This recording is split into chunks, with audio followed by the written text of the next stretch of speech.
আমাদের কথা দুর্নীতির বিরুদ্ধে, চোরের বিরুদ্ধে, সন্ত্রাসীর বিরুদ্ধে, হকের পক্ষে। কথা ঠিক কিনা বলেন? হক আছে যেখানে, কোরআন আছে যেখানে, ইসলাম আছে যেখানে। এই যে এখানে অনেক যুবকরা আছে, তাদের চুল ঠিক নাই, দাড়িও নাই, নামাজও পড়ে না, কিন্তু আপনি বলেন তো, আমার তো দিল বলে তার সামনে কেউ যদি আমার আল্লাহ, রসুল, ইসলামের বিরুদ্ধে এক বিন্দু কথা বলে, ওর জিহ্বা ভিতরে রাখতে দিবে না। কি বলেন? আমরা নামাজে দুর্বল হতে পারি, আমলে দুর্বল হতে পারি, ইবাদতে দুর্বল হতে পারি, কিন্তু ইসলাম নিয়ে কটূক্তি করব আমার সামনে দুর্বল মনে করো না। প্রয়োজনে জান দিব 1 কোটি বার, ইসলাম নিয়ে কোনো তামাশা সহ্য করা হবে না।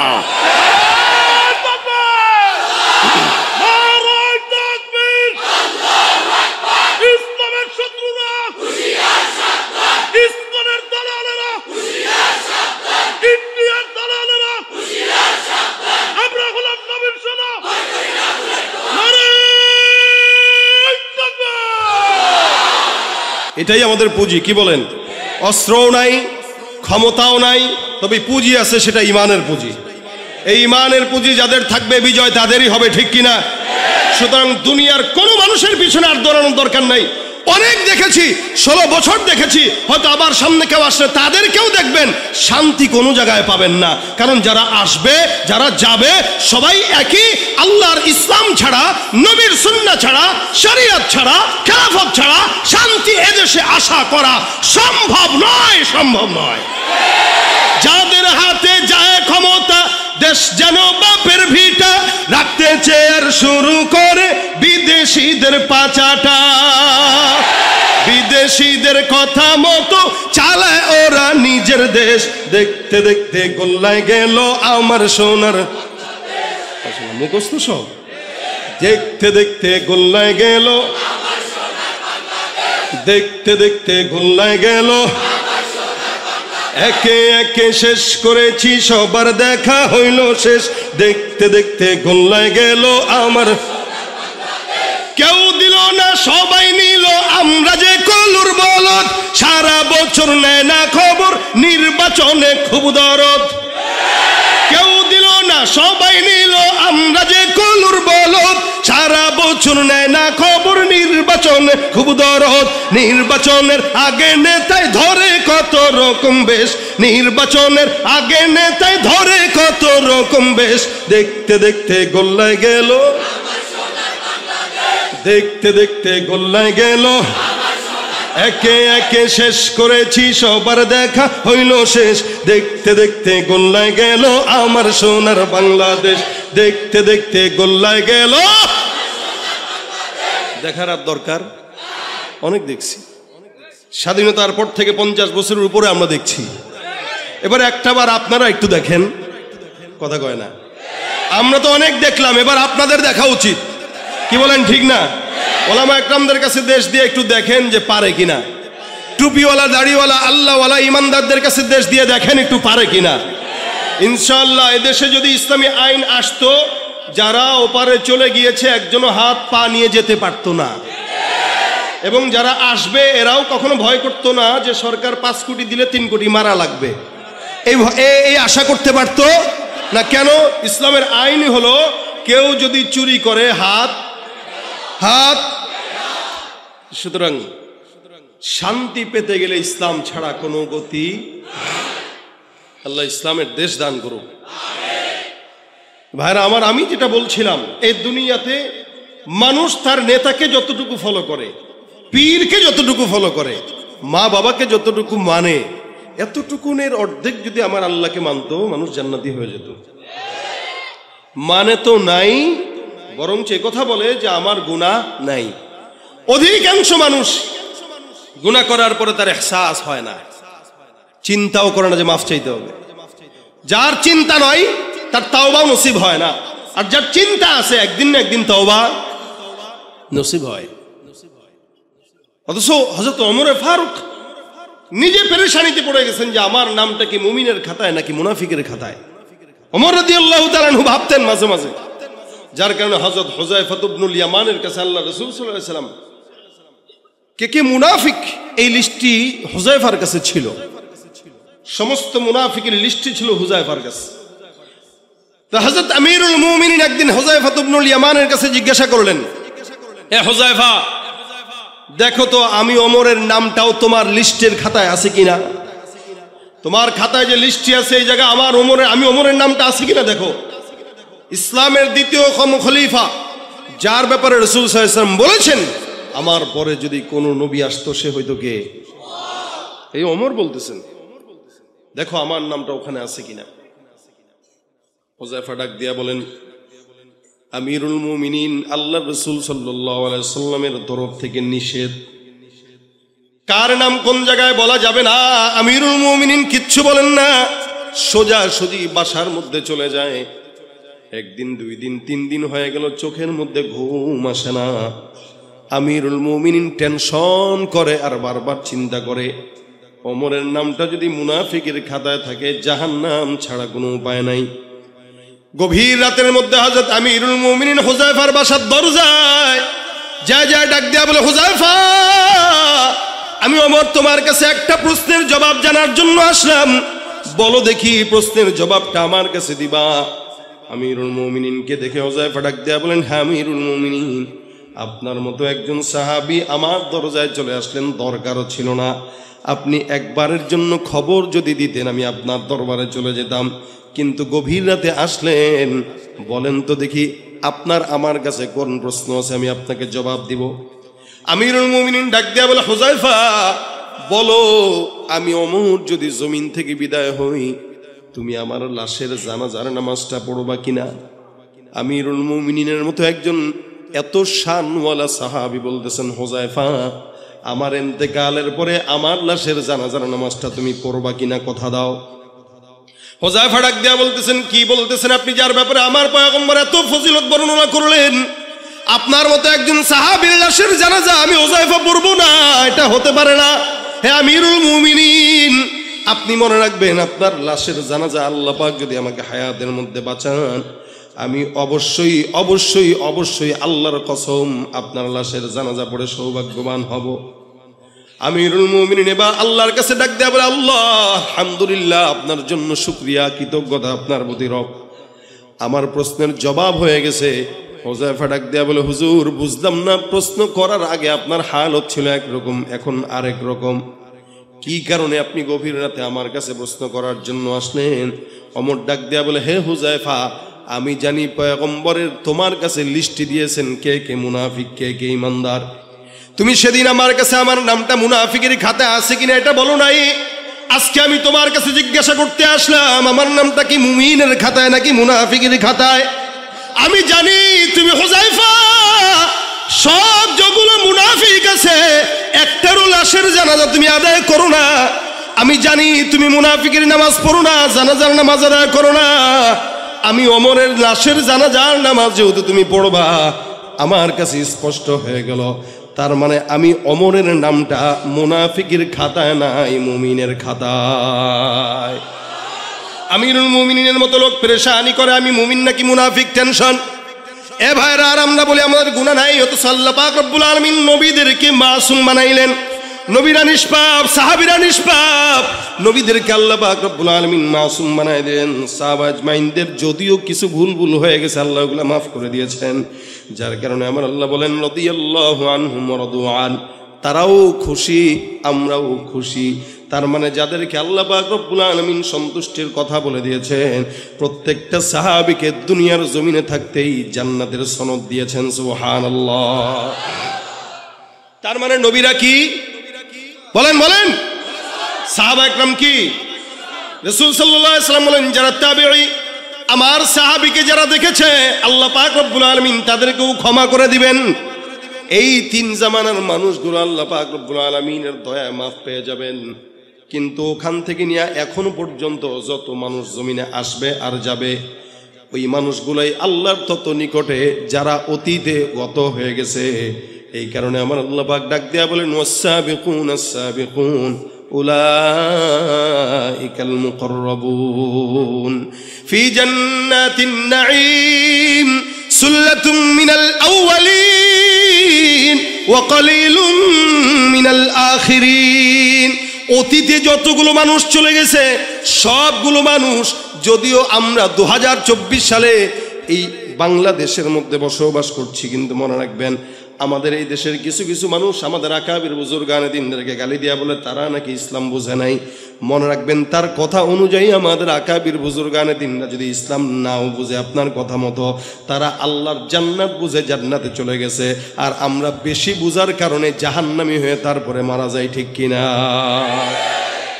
এই জন্য আল্লাহ বলেন যাতা জামানা যত পিছনে মানুষ তত আল্লাহর জান্নাতের নিকটে। জামানা যত পিছনে, আজকে থেকে 100 বছর আগে যেই বান্দাটা জন্মগ্রহণ করলো ওই বান্দাটা আমার থেকে 100 বছর হলো রসুলের নিকটে, তার মানে জান্নাতের নিকটে। যেই ব্যক্তিটা আজ থেকে 500 বছর আগে জমিনে আসছে ওই বান্দাটা আমার পয়গম্বরের 500 বছরের নিকটে, আমার থেকে 500 বছর আগায়া। অর্থাৎ আজকের সন্তানটাও আগামীকালের সন্তান থেকে একদিন হলেও রসুলের নিকটে। আবার 10 বছর পরের সন্তানটা আজকের সন্তান থেকে নবীর থেকে 10 বছর পিছায়া। এই কারণে জামানা যত পিছনে মানুষ তত জান্নাতের নিকটে, জামানা যত সামনে মানুষ তত জাহান্নামের নিকটে।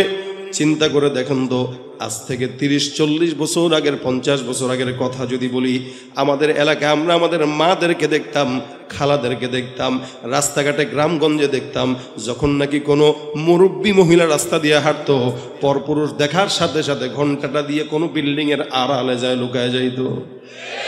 কি এখনো আছে এটা? একদম নাই বললেই চলে। 2-1টা দেখা যায়, যারা করে ওরাও দেখবেন বয়স তার 80 অথবা 70। এক সময় দেখতাম যখন নাকি মানুষ আসতো সামনে, আমাদের মা বোনেরা গাছের আড়ালে লুকাইতো, মসজিদে লুকাইতো, পুকুর পাড়ে লুকাইতো, কোনোভাবে যেন কোনো পরপুরুষ না দেখে। এমনকি নিজের জামা পর্যন্ত উঠানের মধ্যে নাড়তে দিত না, যাতে কোনো পরপুরুষ আমাদেরকে না দেখে। হে মুসলমান নবীর উম্মত, আজকেল থেকে 10 বছর, 20 বছর, 30 বছর আগে আমার দেশে এমন পর্দা ছিল, কিন্তু বর্তমান জামানায় নারীদেরকে আপনারা যদি দেখেন, রাস্তাঘাটে নারীরা হাঁটে, পরপুরুষ দেখলে ওড়না ঢালবে তো দূরের কথা, বুকে যেটা থাকে সেটাও একবার সরায়া দেখায়া দেয়।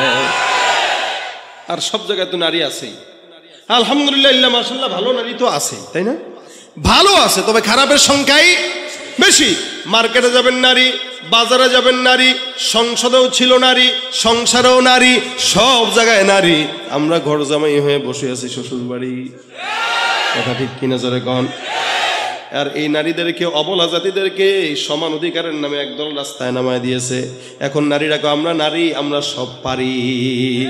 প্লেনও চালায়, অটোও চালায়, হুন্ডাও চালায়। এক সময় দেখতাম পুরুষরা হুন্ডা চালাইতো, নারীরা পিছনে বসা থাকতো। এখন নারীরা চালায়, পিছনে পুরুষ বসা থাকে, কথা ঠিক কিনা? এখন আর পুরুষরা বিয়ে করে না, পুরুষরা বিয়ে বসে, নারীরা বিয়ে করে। কি ঠিক নেই?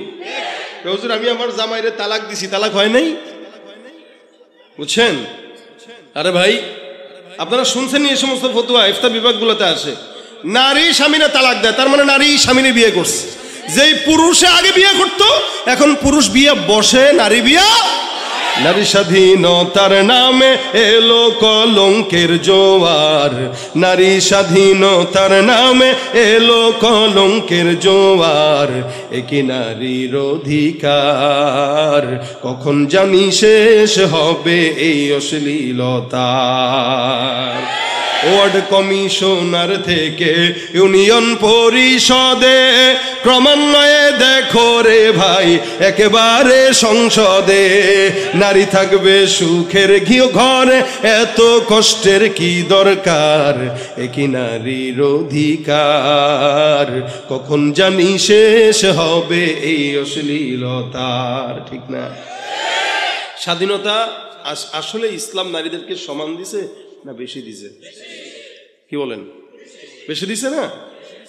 এখন স্বাধীনতা চায় কারা, এটা বুঝতে হবে।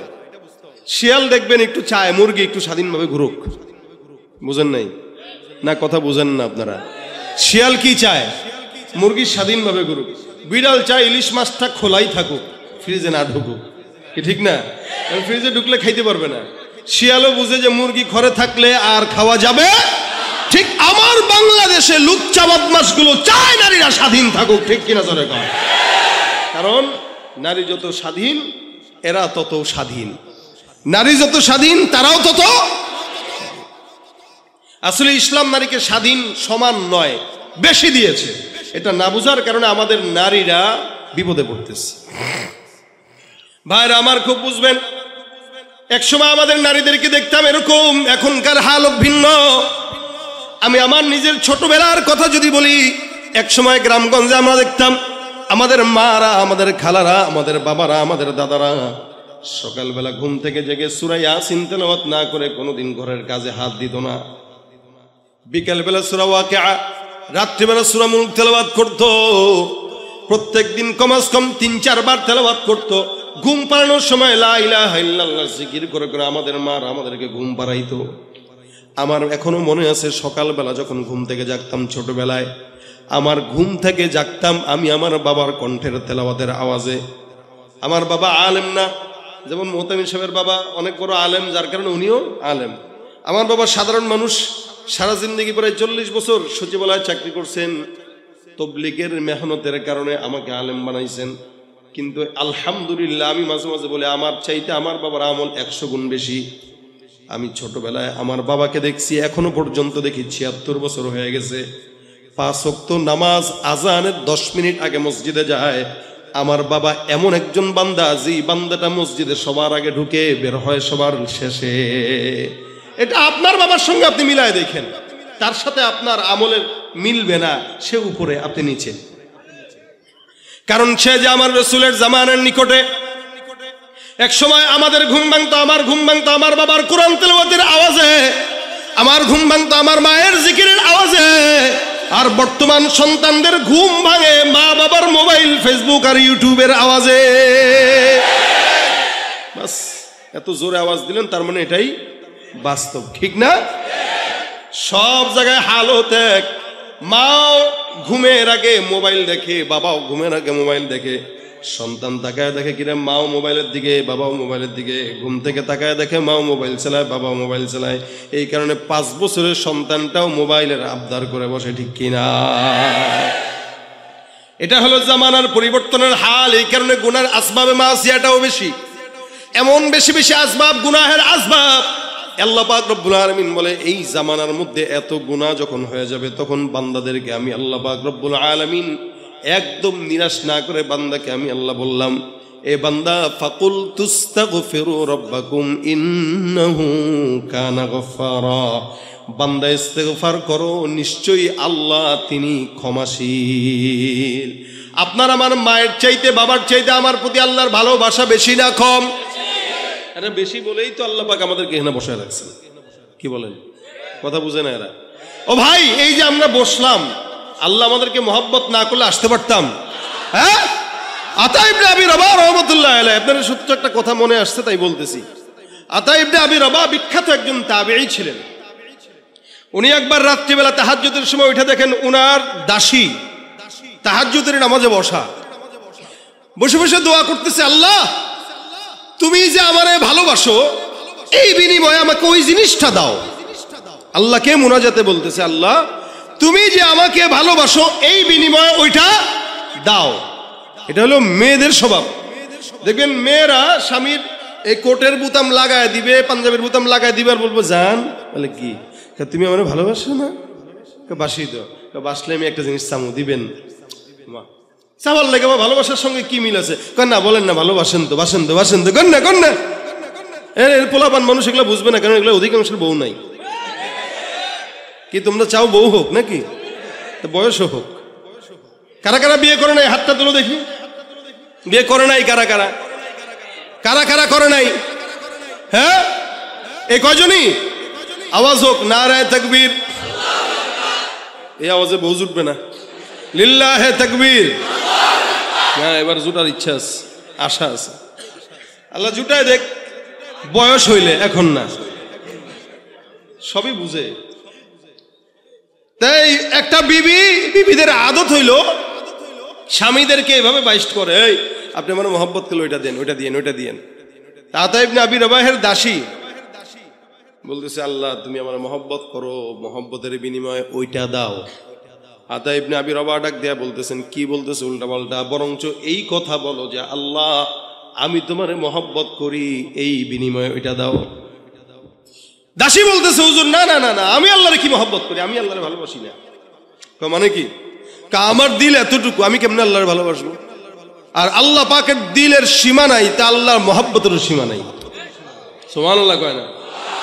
আমি এই জন্য বললাম আল্লাহ তুমি আমার যে মহব্বত করে এই মহব্বতের উসিলা দাও। কেন বলছি জানেন? আতা ইবনে আবি রবাহ বলে কেন বলছো বলো?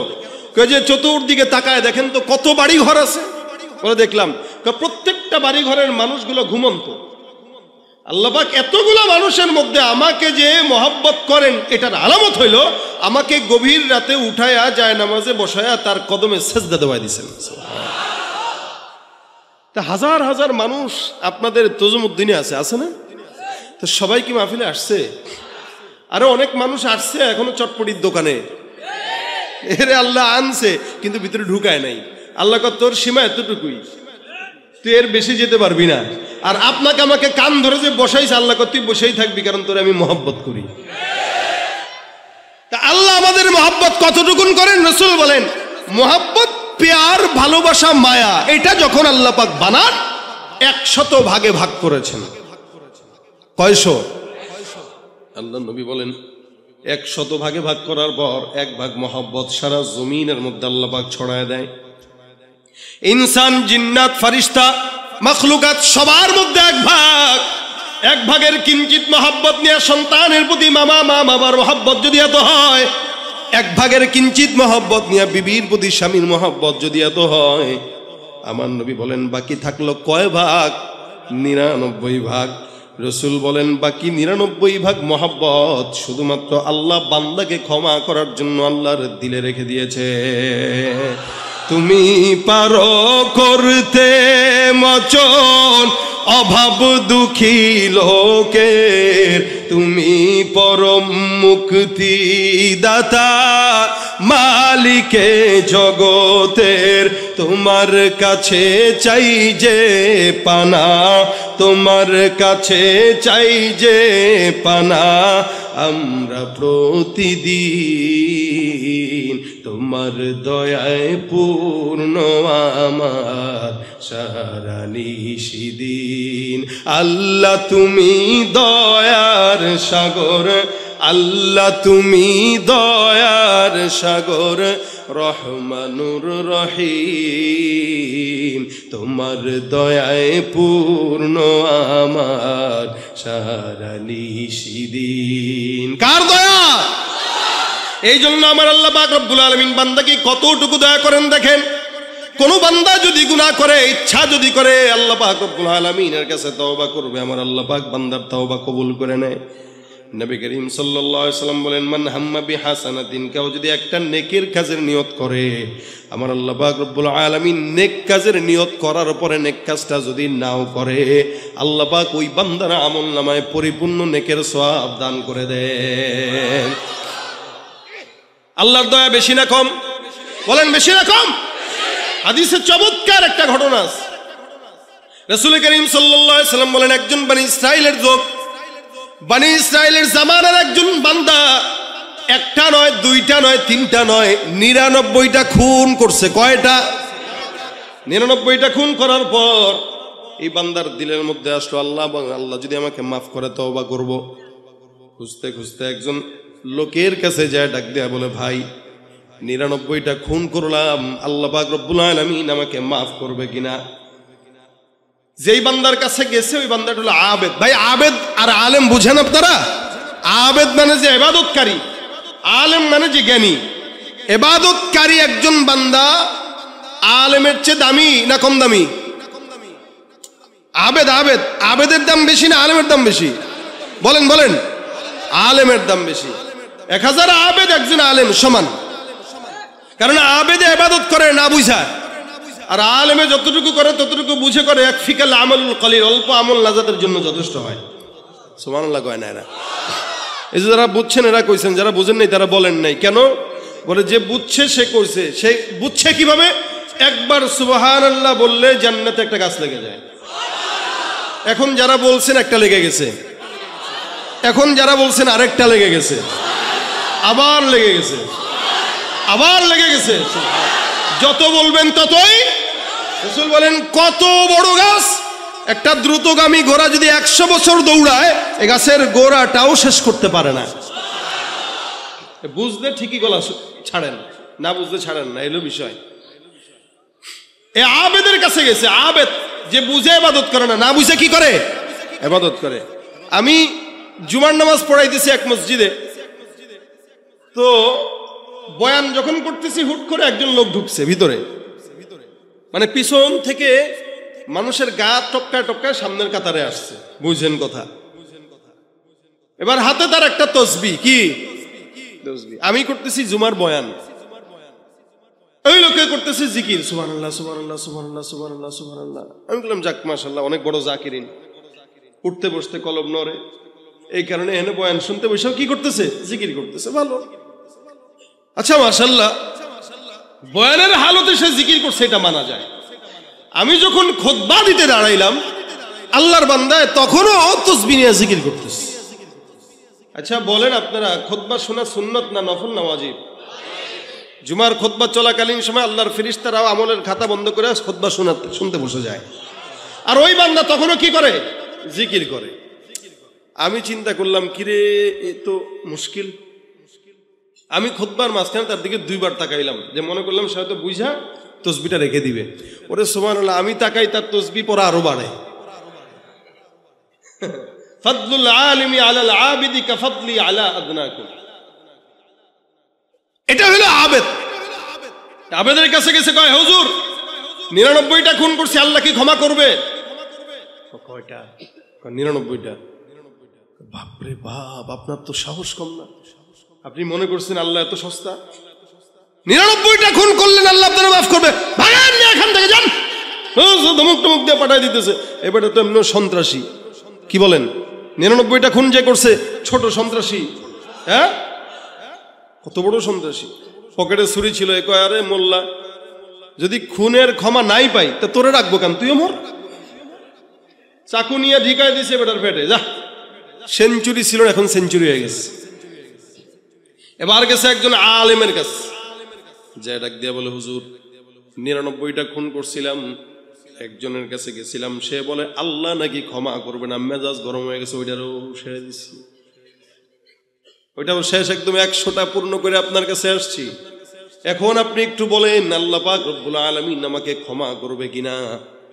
আলেম ডাক দিয়া বলে কয়টা করছেন? বলে 100টা। আলেম বলেন 100টা কেন, 1 কোটিটাও যদি করেন, আপনার গুনাহ যেখানে শেষ, আমার মাওলার দয়া সেখানে শুরু। যান অমুক এলাকায় একজন আলেম আছে, কয়েকটা আলেম আছে, ওই আলেমদের কাছে যান, ওদের দরবারে যায় তাদের সঙ্গে থাকেন, তাদের কাছে আমল আখলাক করেন, আল্লাহর কাছে তওবা করেন, ইনশাআল্লাহ আমার আল্লাহ পাক আপনাকে ক্ষমা করে দিবেন। সুবহানাল্লাহ। খুন কয়টা আপনারা করছেন? কয়টা? একটাও না। অনেকে আছে করছে, হয়তো একটারে করছে আর কি, রাজনৈতিক নেতার কথা শুনতে যায় দিছে আর কি। হুজুর এটা কইলেও কি করলেও কি বলা যায়? কি বলেন? অন্যায় করলে বলা যায়? আমি যদি কই নামাজ পড়ছেন কে, হাতের লগে পাও তুলবে। আর যদি কই ভাই আজকে ঘুষ খাইছেন কে, না না এটা কোয়া যায় না, এটা তো গোপন জিনিস, গোপনে বাদো, এটা গোপনে খাওয়া লাগে। গুনাহের কথা কেউ স্বীকার করে না, বাকি নেক কাজ 1 টাকা দিল, ওই আমার নামটা কইলো না। সেদিন এক মাহফিলে গেছি, এক মসজিদে দান করছে 400 জন মানুষ, লিস্টিতে লেখা। এখন আমারা কইতেছে হুজুর 400 জনের নাম পড়েন। আমি চাকরি লইছি, আমি আপনাকে 400 নাম পড়ার, আপনারা ফাইজদামি পাইছেন, 400 নাম দিয়েছেন, এগুলো পড়া লাগবে কেন? দিয়েছেন আল্লাহর জন্য, পরে চুপ হয়ে গেছে। মানে দিছে 5 টাকা, এটাও ঘোষণা করা লাগবে, কিন্তু ঘুষ যে খায় এটা ঘোষণা কইরা খায় না। বড় ধরলে ভাই আমি ঘুষ খাই নাই, এটা তো হাদিয়া, কথা কয় না। সুদের টাকা খায়, কয় এটা ইন্টারেস্ট, এটা মুনাফা। আরে বিভিন্ন নামে নামে পাল্টিয়া গুনাহের কাজ করে, ঠিক কিনা জোরে কন? ঘুষ আর সুদ যদি নাম পাল্টায় দিয়ে খাইলে জায়েজ হয়, পাতলা পায়খানা যেটা বেরোটা ডাইল মনে করে খায়েন, জায়েজ হয়ে যাবে। কথা বলেন ঠিক কিনা? সুতরাং গুনাহের কাজ যখন করবেন তখন চিন্তা করবেন যে এটা কি মানুষের সামনে বলতে পারবো কিনা, যদি না পারি বাস খালাস, দরকার নাই। এই বান্দারে এবার বলে দিল যাও অমুক জায়গায় যাও, 100 খুনের অধিকারী বান্দা রওনা। যেতে যেতে যেতে যেতে মাত্র অল্প খুন গেল।